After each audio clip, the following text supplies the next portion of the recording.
Does that work? Okay. Maybe I switched that one. I don't know. In any case, I think you may not remember, but at the very beginning of the class, I said I'm going to lecture out of Backhoffen. But even if you had a copy of Backhoffen, you realize I'm not going chapter by chapter from the beginning of Backhoffen. Hosford, it was Backhoffen's student, so his book is not all that different. But it does have a slightly different order and stuff. We've essentially done chapters 1 and 2, which is stress and strain. Chapter 3, we've done part of that, which is plasticity. I've been working mostly on chapters 10 and 11 in Hosford, okay? Which actually starts as, chapter 10 in Hosford is deformation zone geometry. It's chapter 7 in Backhoffen. You know, if you want to follow along in the book, I realize, just ask me which chapter I'm working out of. I probably won't know, but I can probably find out, maybe quicker than you can, so far as that goes. So I apologize. I'm usually not very, since I'm not giving you reading assignments, sometimes students have criticized me and said, I couldn't follow where we were in the book. Well, why do you need to? You're not being quizzed.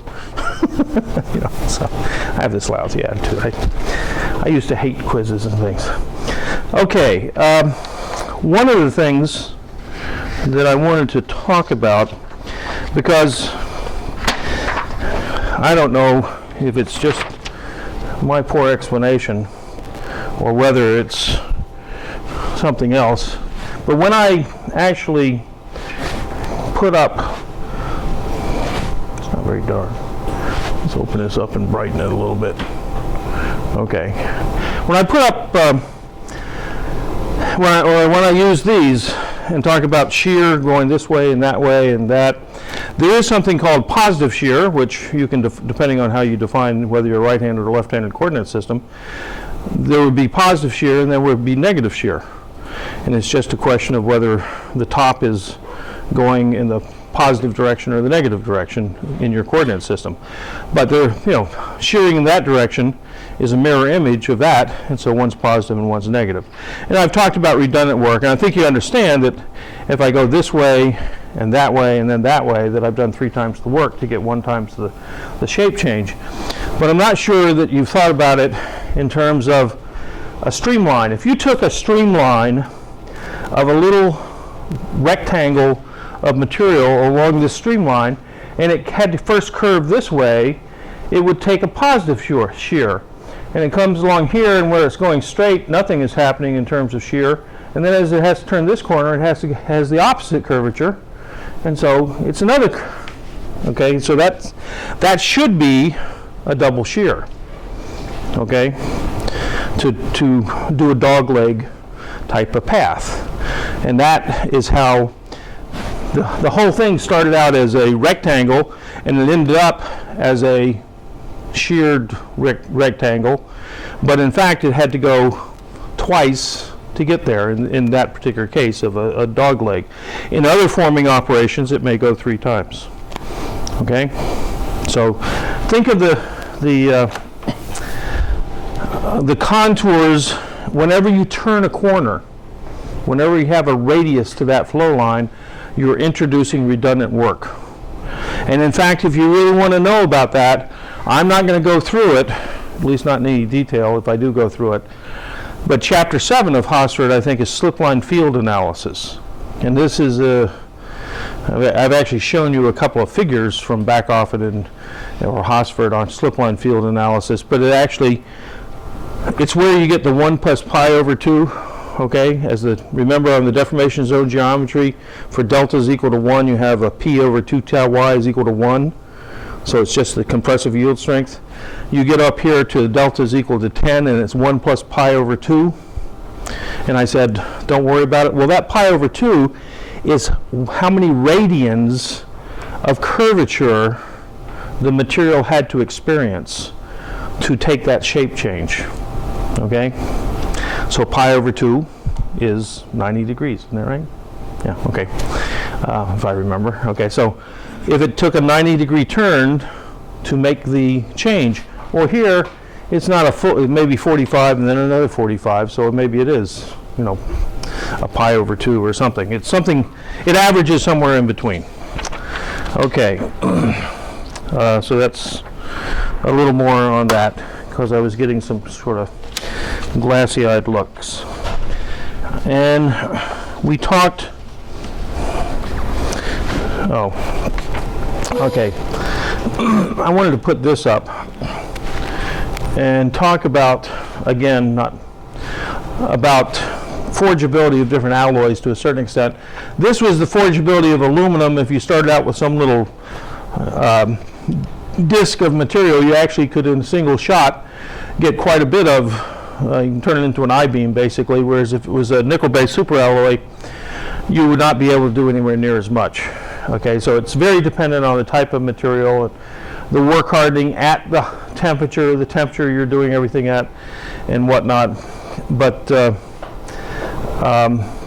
when we start looking at things like this, we get to something that I haven't discussed in this class, but it's probably on some of the other videotapes that you might see if you take the welding and joining. Something the Air Force calls the buy-to-fly ratio. Okay, Carl, what's the buy-to-fly ratio? Do you know what it is? Okay. In the manufacturing side of the Air Force, they actually used to use it a lot in the 80s and 90s. It's how many pounds of metal you buy in ingot form or billet form in order to fly something. How much does the part weigh? So if you need to start with a billet of material that weighs 100 pounds, but the part that flies weighs 3 pounds, you have a buy-to-fly ratio of 33, right? That's not good when you're paying $100 to $200 a pound for the material.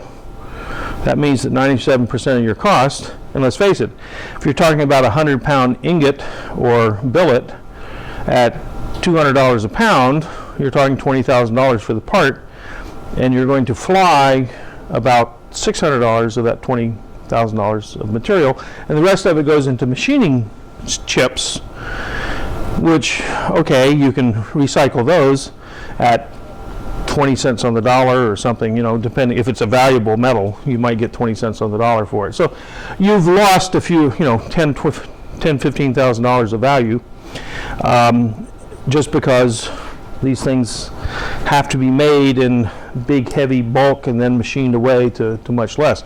When I talked about the Boeing wings, they start with plate and then machine away all the material they don't want. And the buy-to-fly ratio on that aluminum wing is probably something on the order of 20 to 1, okay? There are some parts in aircraft, engines and other parts that they've had, I've seen buy-to-fly ratios of 100 to 1, okay? Well, not anymore. The Air Force spent billions of dollars in the 90s on what we call near net shape manufacturing. And we're going to talk about a little bit of near net shape a little bit today. So that's one of the reasons I'm going over that.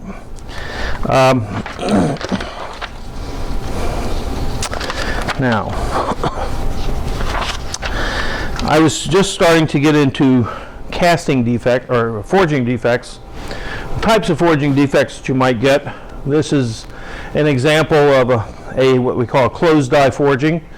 An open die forging I've shown you before. That's where you have the great big press and you just put a big ingot in there, and if I want to turn this ingot, cylindrical ingot, into a rectangular bar, I just come down and hammer it with a flat hammer, and the anvil is also flat, and eventually I make something rectangular or flat or disc shaped or whatever. That's open die forging, and you get barreling because you have nothing constraining it on the side. Closed die forging, on the other hand, I guess I can do an example for you. This polyethylene sheet. But the reason I brought this is when I was demonstrating or trying this out for myself this morning, I found I needed a little lubricant, so we put our high temperature lubricant on there. Sorry, this is the best I could find in my office. I don't have that many open dies in my office, or closed dies. A closed die forging, on the other hand, we put lubricant on both. I actually did measure the amount of material here. You take a billet or something and you forge it in a closed die. Now it turns out, even though clay is fairly soft, I have to put a lot of pressure on there because I'm getting to a fairly high delta operation, but I'm also going to squeeze out the flash around the edge, right? And when I'm all done, if I've really squeezed this flat up against the thing, and if my lubricant worked, I didn't try it with lubricant earlier. I bought some lubricant because it didn't work very well without lubricant.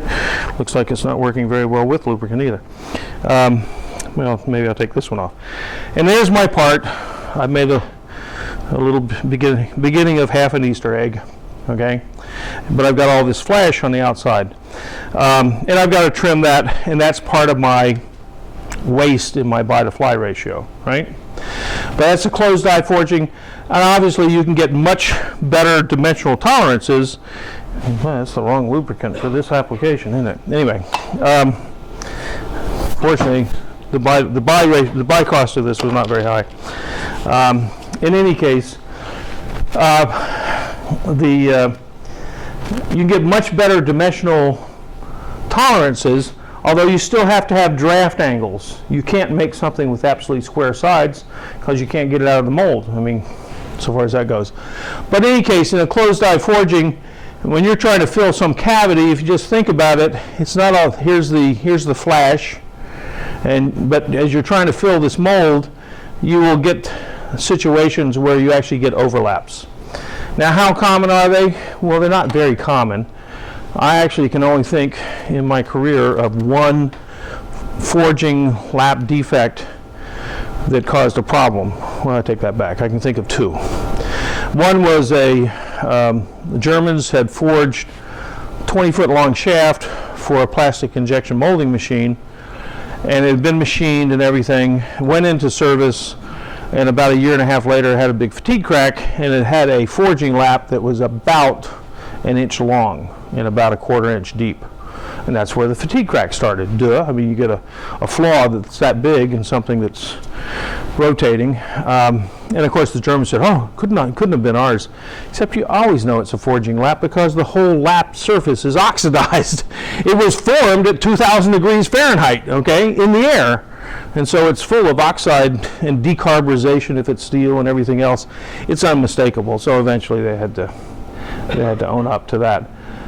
Another one that I had was actually not strictly a forging lap. It was a piece of pipe that was actually finally had been laid in the Gulf of Mexico underwater, and they were doing the final hydro test before they started using it to bring oil from the oil well out in the Gulf on shore. And this thing had been hydro tested twice at the plant in Ohio where it had been made, and it passed the hydro test, and then it got down and they had to coat it with a plastic compound to give it corrosion resistance in the ocean and stuff, and then they put it in the ocean and they hydro tested it again, and when they hydro tested it, it opened up. It had a flaw 80% of the way through. What had happened is in order to make that pipe, and it's actually sort of neat to watch this, they start with a hot billet at about 2,000 degrees Fahrenheit of steel, and it might be as long as this room basically, and it comes rolling down out of the furnace onto the bed, and then some metal jaws that are room temperature or slightly above room temperature, since they've been doing this all day, grab it, and then a mandrel comes through, and a big hydraulic press, big long steel mandrel about 40 feet long, comes through and just goes right through it. Just it's called piercing the pipe. It's the way you make seamless pipe. You don't have a weld in the pipe, and they just punches right through it and turns it into a tube. And you're doing it with an outside die that's drawing all this over. You now made a seamless pipe. Okay, and of course it's all oxidized and got scale all over it, and it's sort of neat. It goes down to the next station and it's still hot, and they hit it with a blast of steam on the inside. And the steam, of course, now is going to expand because it's not at 2,000 degrees, and you just see it blow all that oxide scale out of the inside of the pipe. Just hit it with a little bit of steam on one side, and the other end comes shooting out all the scale all over. It's sort of, you know, they would make you pay to go and witness something like this if it was an amusement park, right? But people pay me to go and look at these things. Anyway, So what was I getting into all that? Oh, I was talking about defects.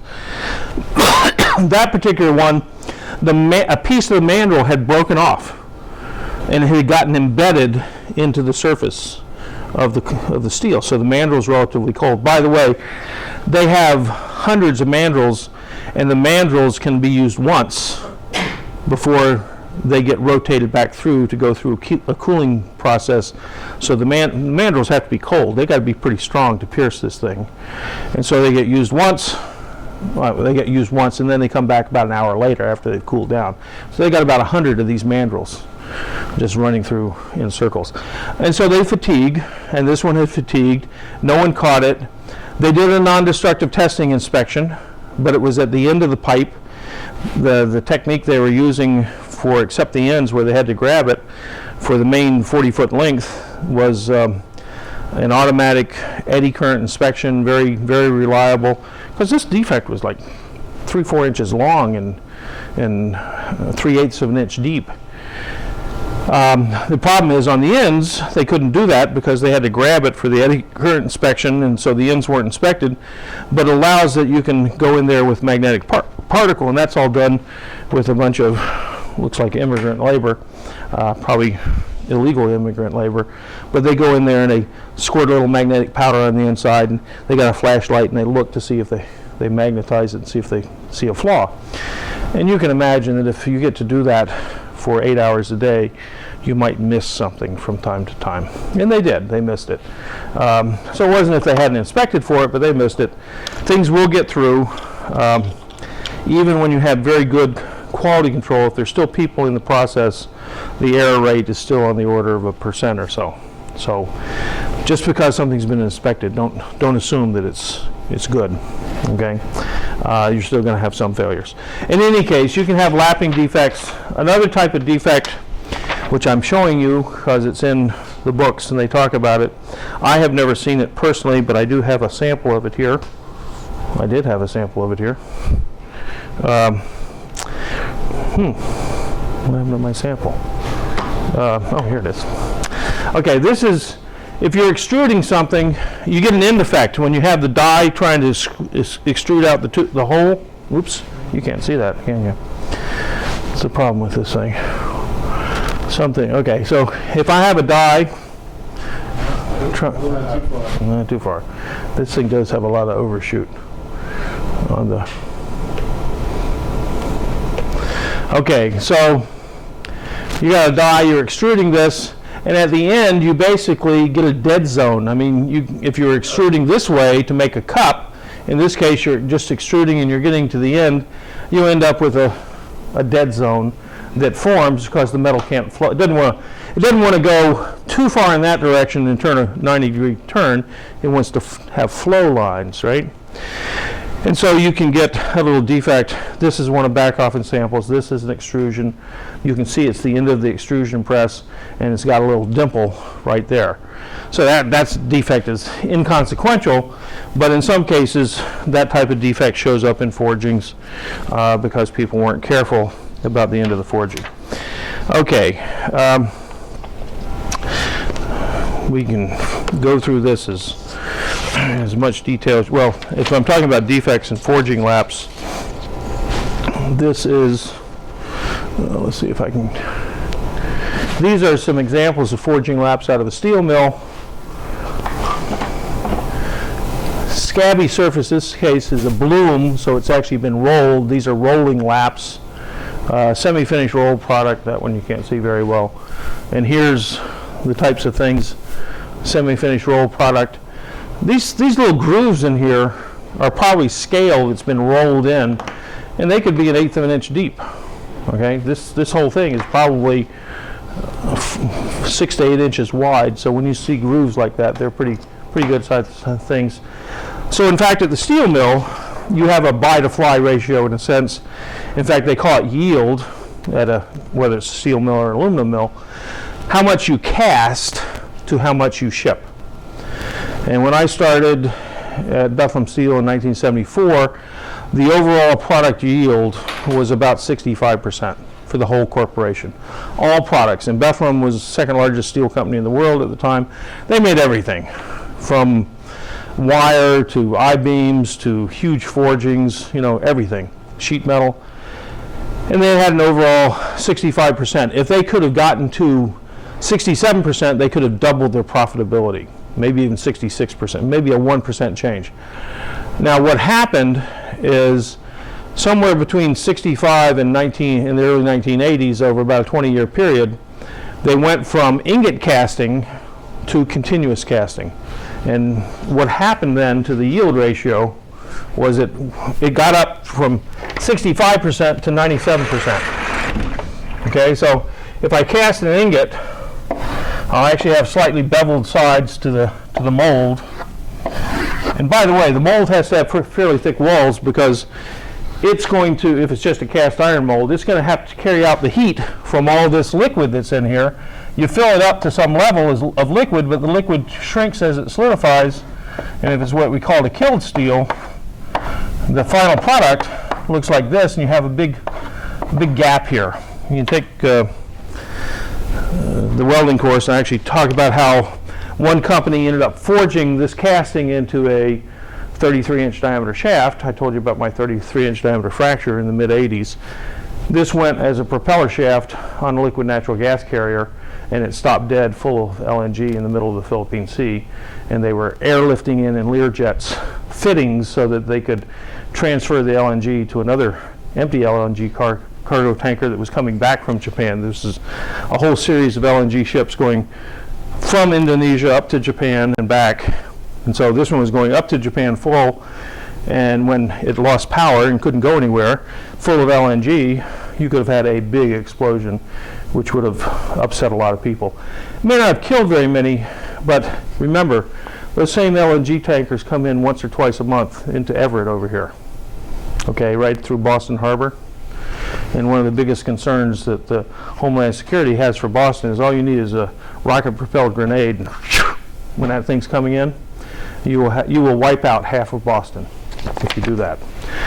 So they have a little security to try to make sure there's no terrorists with RPGs. But anyway, nonetheless, this thing stopped dead in the Philippine Sea.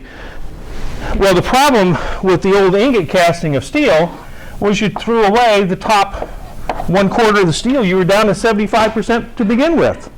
So in spite of the scale losses in the forging mill or the end crops in the sheet metal mill or whatever, you're lucky to get 65% when you lose the first 25% in your casting process. Well, it turns out, since yield is such a big deal, well, and actually, at the time, the United States was making 150 million tons, okay, of steel a year. I guess mm for million, and they were shipping about 100 million tons.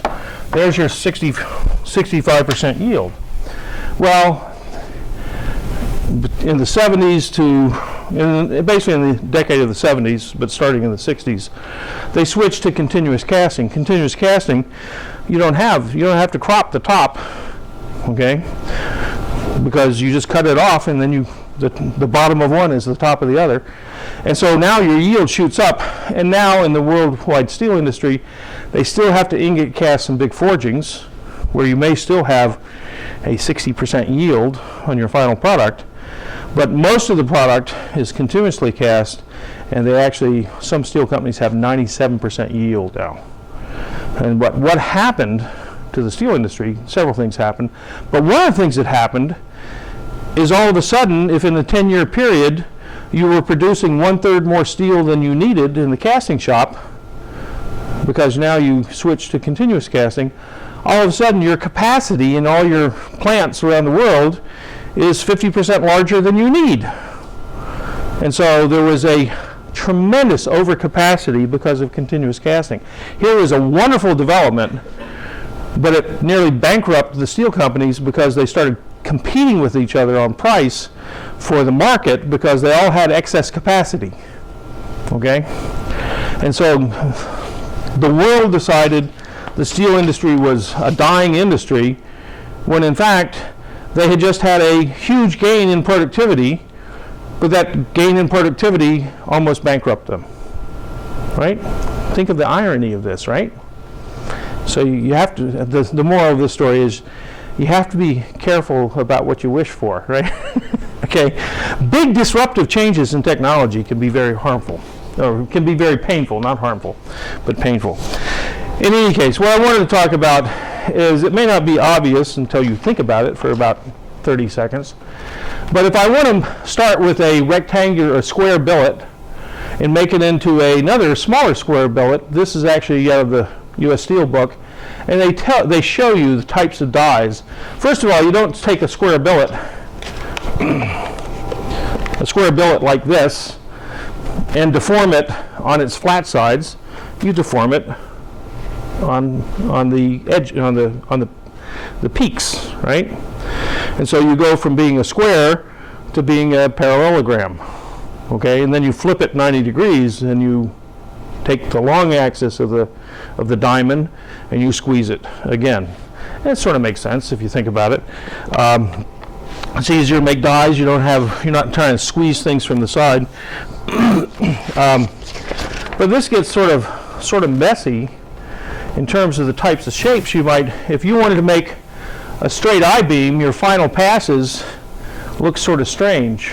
Okay, the I-beam's coming through on a slightly diagonal. This is an example of the thing that built the steel industries in the 1880s was the railroads. Okay, before we had the automotive business, it was the railroads were the big consumer of steel in the world.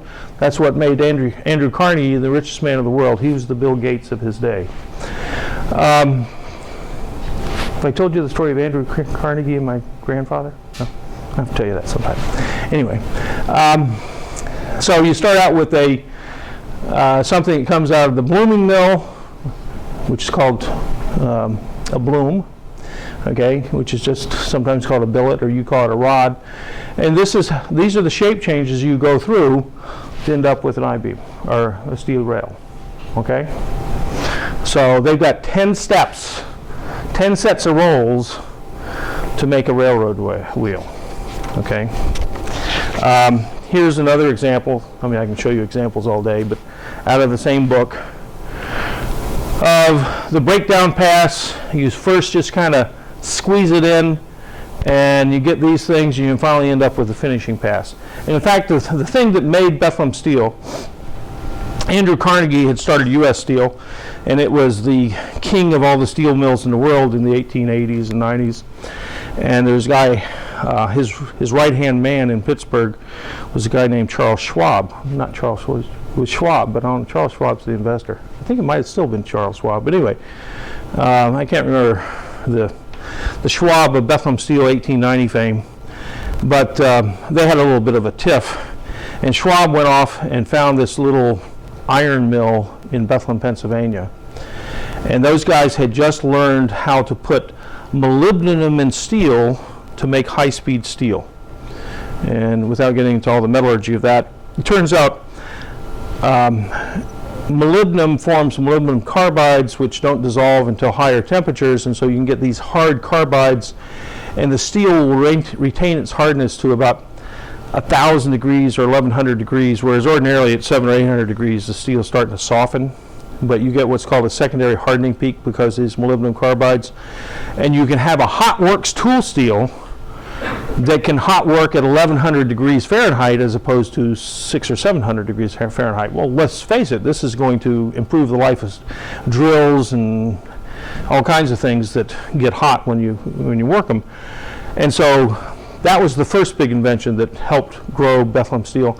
And the second one, Bethlehem Steel was the first firm to learn how to make I-beams. Okay, they learned how to roll passes like this for making I-beams. And they were close enough to New York City. The reason New York City now has buildings more than 6 stories tall is because Bethlehem Steel made I-beams. And New York City was Manhattan was sort of flat. Okay, if you go to Manhattan, you won't find a lot of buildings over about 10 or 12 stories tall. Actually, those you won't find anymore because they turn them into 100-story buildings. But if you had gone there in 1900, you would have found very few buildings that were over about 10 stories tall, because you couldn't. Brick and mortar just didn't give you enough backbone to build a building, but steel I-beams did. Okay. The other thing you would find in New York City in 1900, what would you find? 40,000 gallons of urine and horse manure, I don't know how many pounds of horse manure, on the streets, because that was the biggest pollution problem in all the big cities around 1900. So the automobile solved that. It just put out smog. So anyway. This process going through That's 10, no. 1, 2, 3, 4, 5, 6, 7, 8, 9, 10, 11. Is there a heating step between each one? Yep. You have to reheat it after each one. Well, you might be able to go from this one to this one. Got a lot of mass. But then you have to have 2 mills. And usually these are bigger mills because they're bigger pieces. Once this thing's getting long like this, yeah, you usually have to go, well, many times. I wouldn't say you have to do it every time. You might get 2 passes before you have to put it back in the furnace. It's a slow process. This is a rolling process. It's a rolling process. Okay, here's all the passes. This is another series of passes to make an IBeam. You end up with, so that doesn't look like it's going to be an IBeam, does it? Okay, at that stage. This was all done by trial and error? Yeah, basically. But trial and error, where they had to build huge rolls to do it. These are 2 steps. Well, this is a step to make a channel, and this is to make an angle. Okay? If you're, I mean, I can, actually, this is, here's another one to make an angle. Notice this one to make an angle, you're basically rolling it, just sort of peaking it. This one, you keep it pretty flat to make that same angle iron.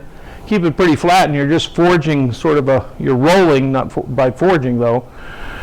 It'll peak on it, and finally you just straighten it out. Okay? And here's a Z channel, or actually it's a piling, probably.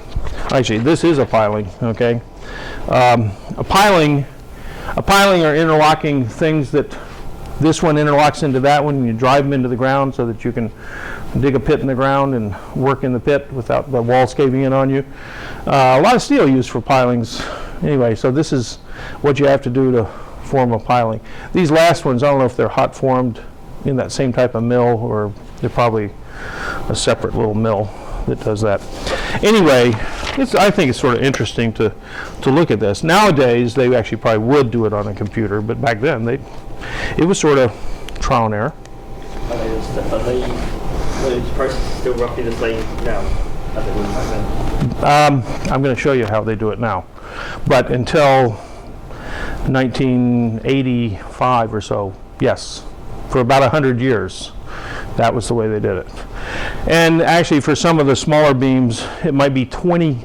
I can't find my overhead from 10 years ago, but the example I'm going to give you, for some of the smaller I-beams, it might be 20 passes or over 20 passes to go through the mill. Okay, it gets a little pricey. And in fact, what that meant is some of the smaller beams were pricier than the big beams, if you think about it, right? It takes a lot more rolling and reheating and everything else. So far as people doing things empirically,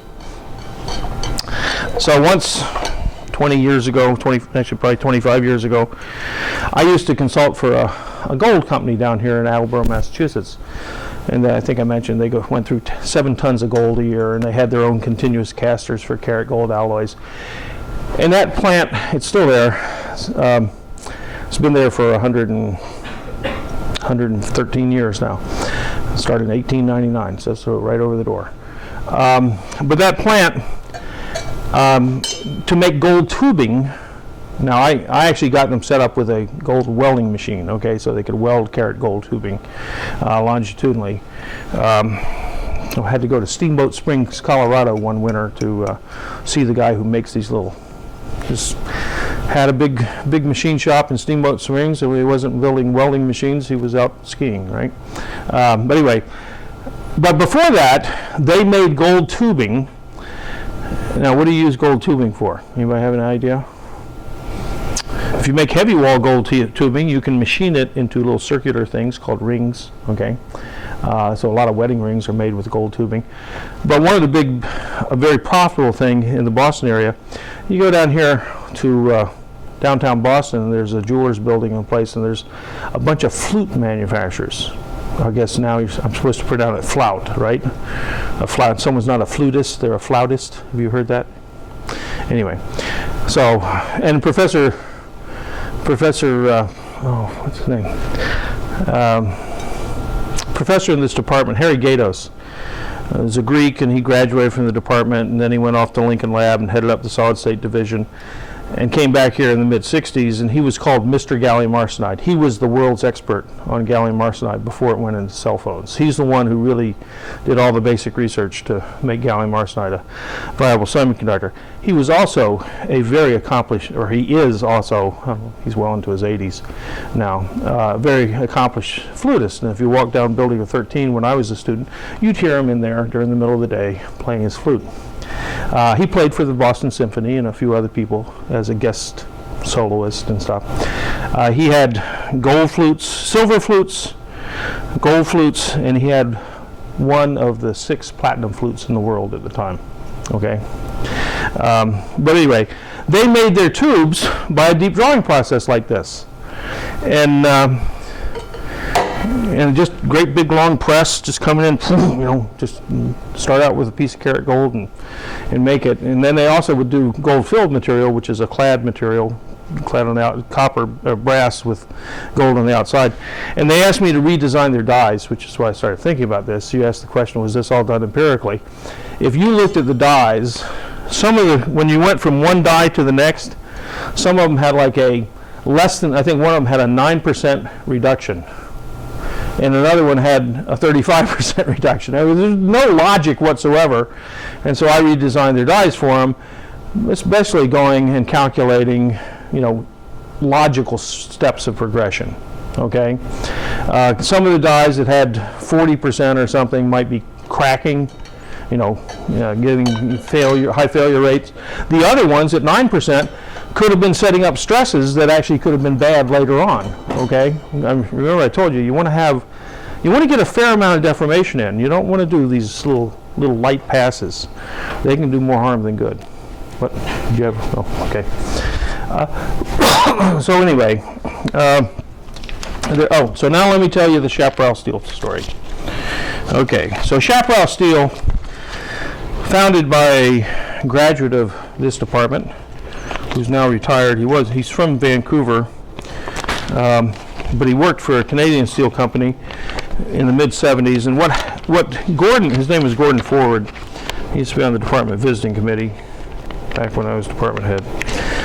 But Gordon realized in the mid-70s that it cost $200 a ton to make cast iron in the steel mill, or in the blast furnace. But you could buy scrap iron at the time, scrap steel, for $100 a ton.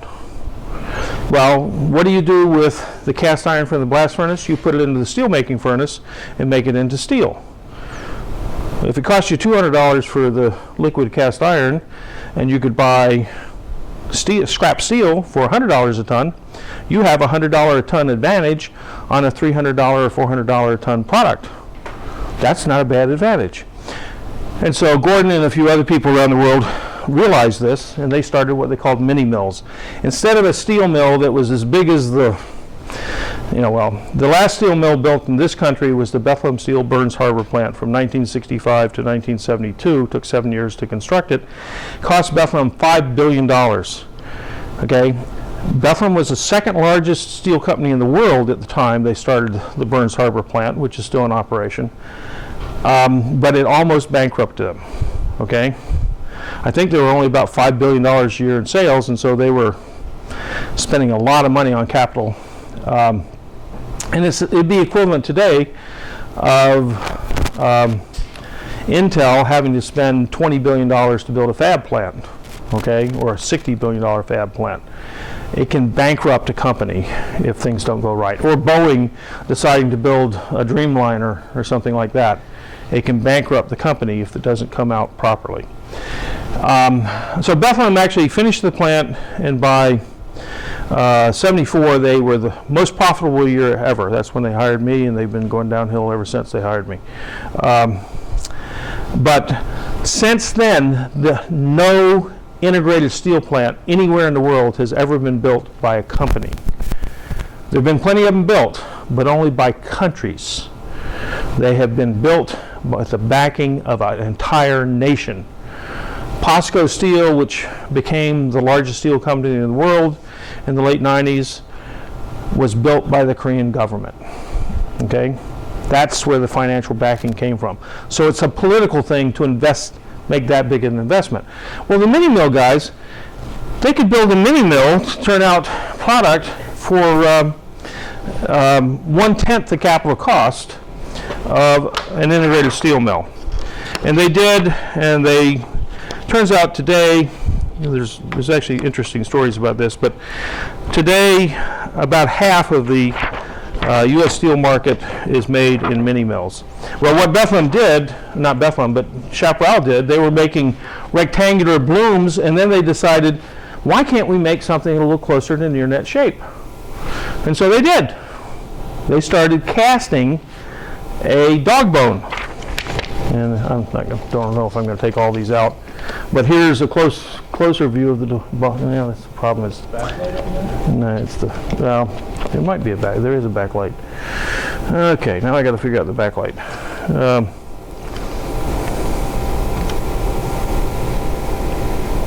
There you go. Does that work? It doesn't help much. It's these stupid. I got to find a way to store these films, but. Anyway, that's basically the same thing, but the one I do want to take the time, they kept on improving that until they got to this, which is still got problems. Well, that's the backlight now.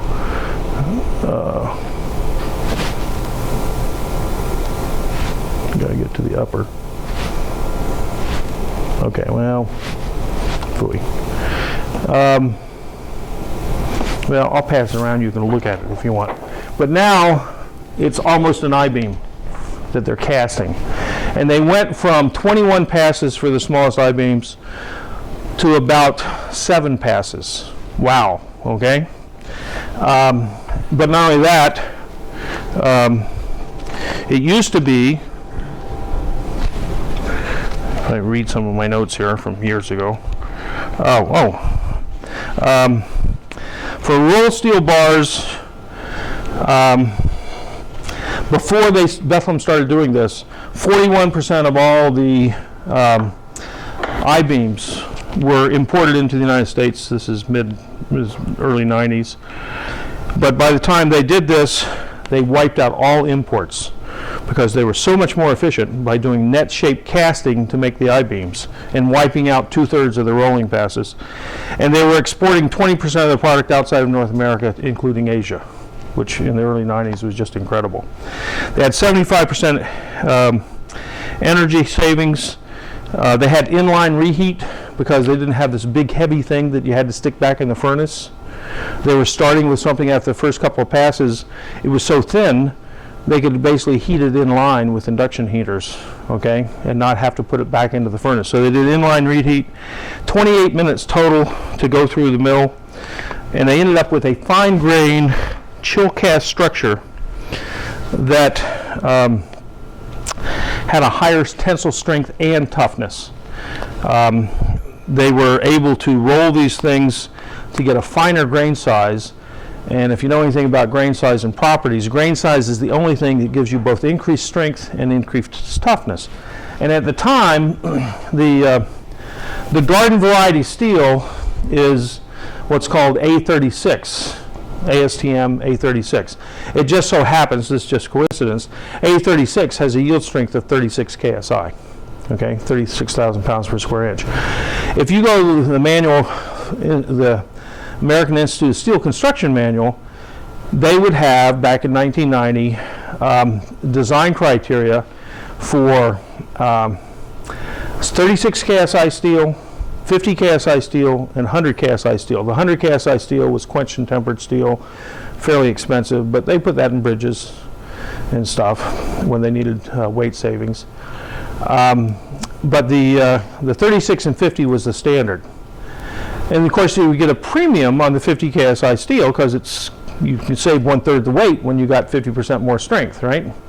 Well, it turns out that Chaparral, by doing fewer passes, finer grain size, better reduction, was able to make product that could pass for either A36 or grade 50.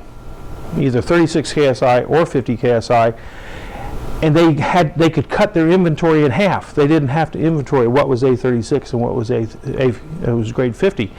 Order whichever one you want. We're going to ship you what we got, which meets both specs.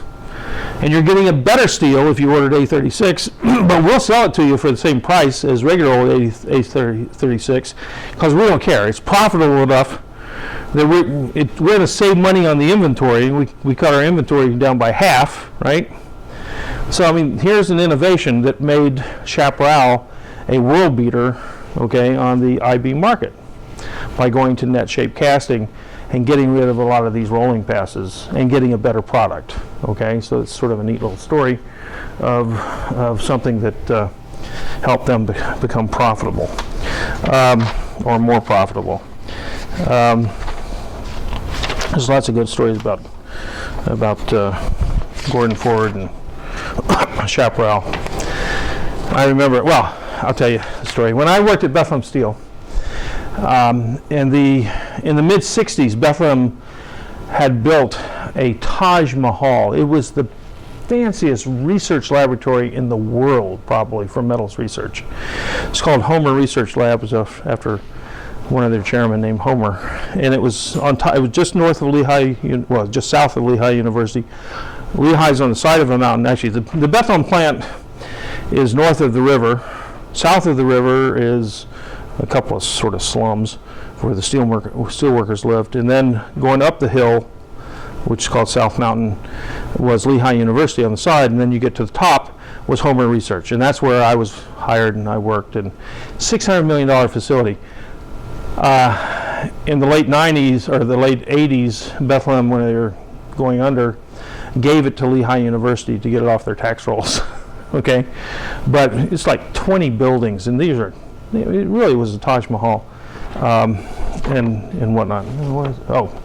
So at Homer Research, when I was there, we had the corporate dining room, which was this second floor with huge windows looking out on the vista of the steel mill, and you could see the smog from the coke ovens over here, and you could see the pollution from the blast furnace over here and stuff.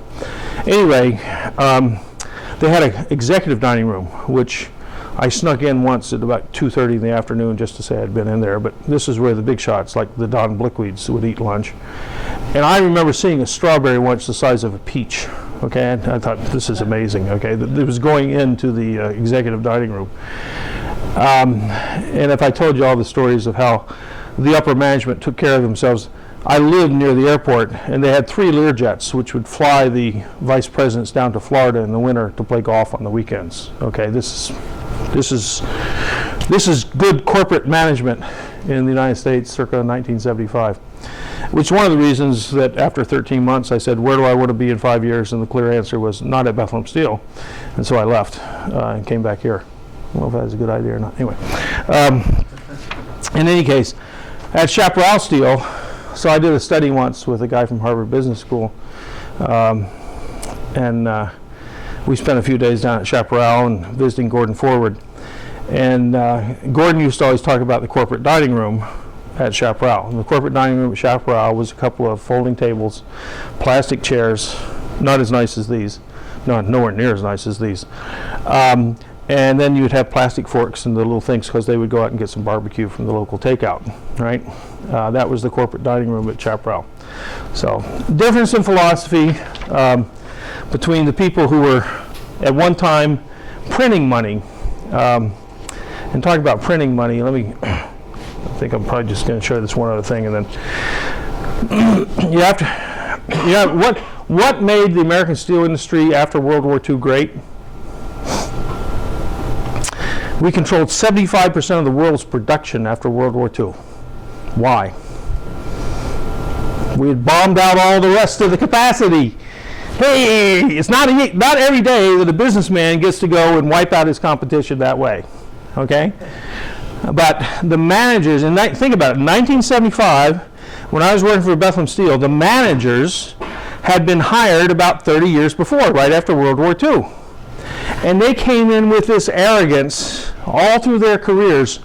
They controlled 75% of the world's steelmaking capacity. At that time, U.S. Steel was 40% of the world's steelmaking capacity, and Bethlehem was like 20%. Okay, the two of them alone were over half the world's steelmaking capacity because we didn't fight the war in North America. At least not a lot of bombs fell in North America. And these guys thought they were the brightest managers in the world. It's sort of like a financial guy today on Wall Street who walks away with a $500 million income. It's because he thinks he's the brightest guy in the financial market in the world. And he's not brighter than anybody else. He just happens to be in the right place at the right time. But the Bethlehem Steel managers, when I was there, the guys at the top, thought they were the most clever people in the world. And, it's why they no longer exist, okay? They thought that they were great managers, and in fact, they were flying to Florida on the weekends in corporate jets to play golf, and they were eating strawberries the size of peaches, okay? And they couldn't sustain that. And frankly, I thought it was stupid when I was 25 years old, but unfortunately, I've seen it repeated again and again in a number of industries. Kodak. They were printing money. They called it film, but it was money, okay? They had like a 95% margin on film, and they would not give up their film. They invented a lot of the best digital photograph technology in the world, but the film guys didn't want to give it up because they had grown up knowing that film was their bread and butter, and they kept their bread and butter until it was all stale and rancid, okay? So it's not just the steel industry, it's Kodak, and we could go through a bunch of other industries. People, it just amazes me, these people at business schools who, and they'll give articles, they'll write articles. I mean, I remember articles written by some of my friends, one of whom became dean at Harvard Business School. He's writing articles on the steel industry that were just, I said, Kim, that's wrong. He says, no, it's not right. He had an economics degree, okay? He studied labor relations, and he was lecturing me on the steel industry. Now, he became dean, and so, he wrote all these papers, and industry would pay him tens of thousands of dollars a lecture because he was, but that doesn't mean he knew anything, okay? Anyway, so this is how you make a railroad wheel. Again, the steel industry grew up from Andrew Carnegie through the 1920s, living off the railroad. You start out with a block, you forge it into a disc, you then take that and forge it after a second forging, and you make a little bit of a net shape indentation. And then you punch it to make a hole in the center, and then you roll it. And so these flanges right in here are actually rolled. See the wheel here, vertical? See there's the punch hole, horizontal? And they're rolling in a special mill, these flanges, and then they cone it to give it the right contour in another operation. So that's how you make a railroad wheel. Mixture of rolling and forging just gives you an example of how people vary those things. Okay, so I'll see you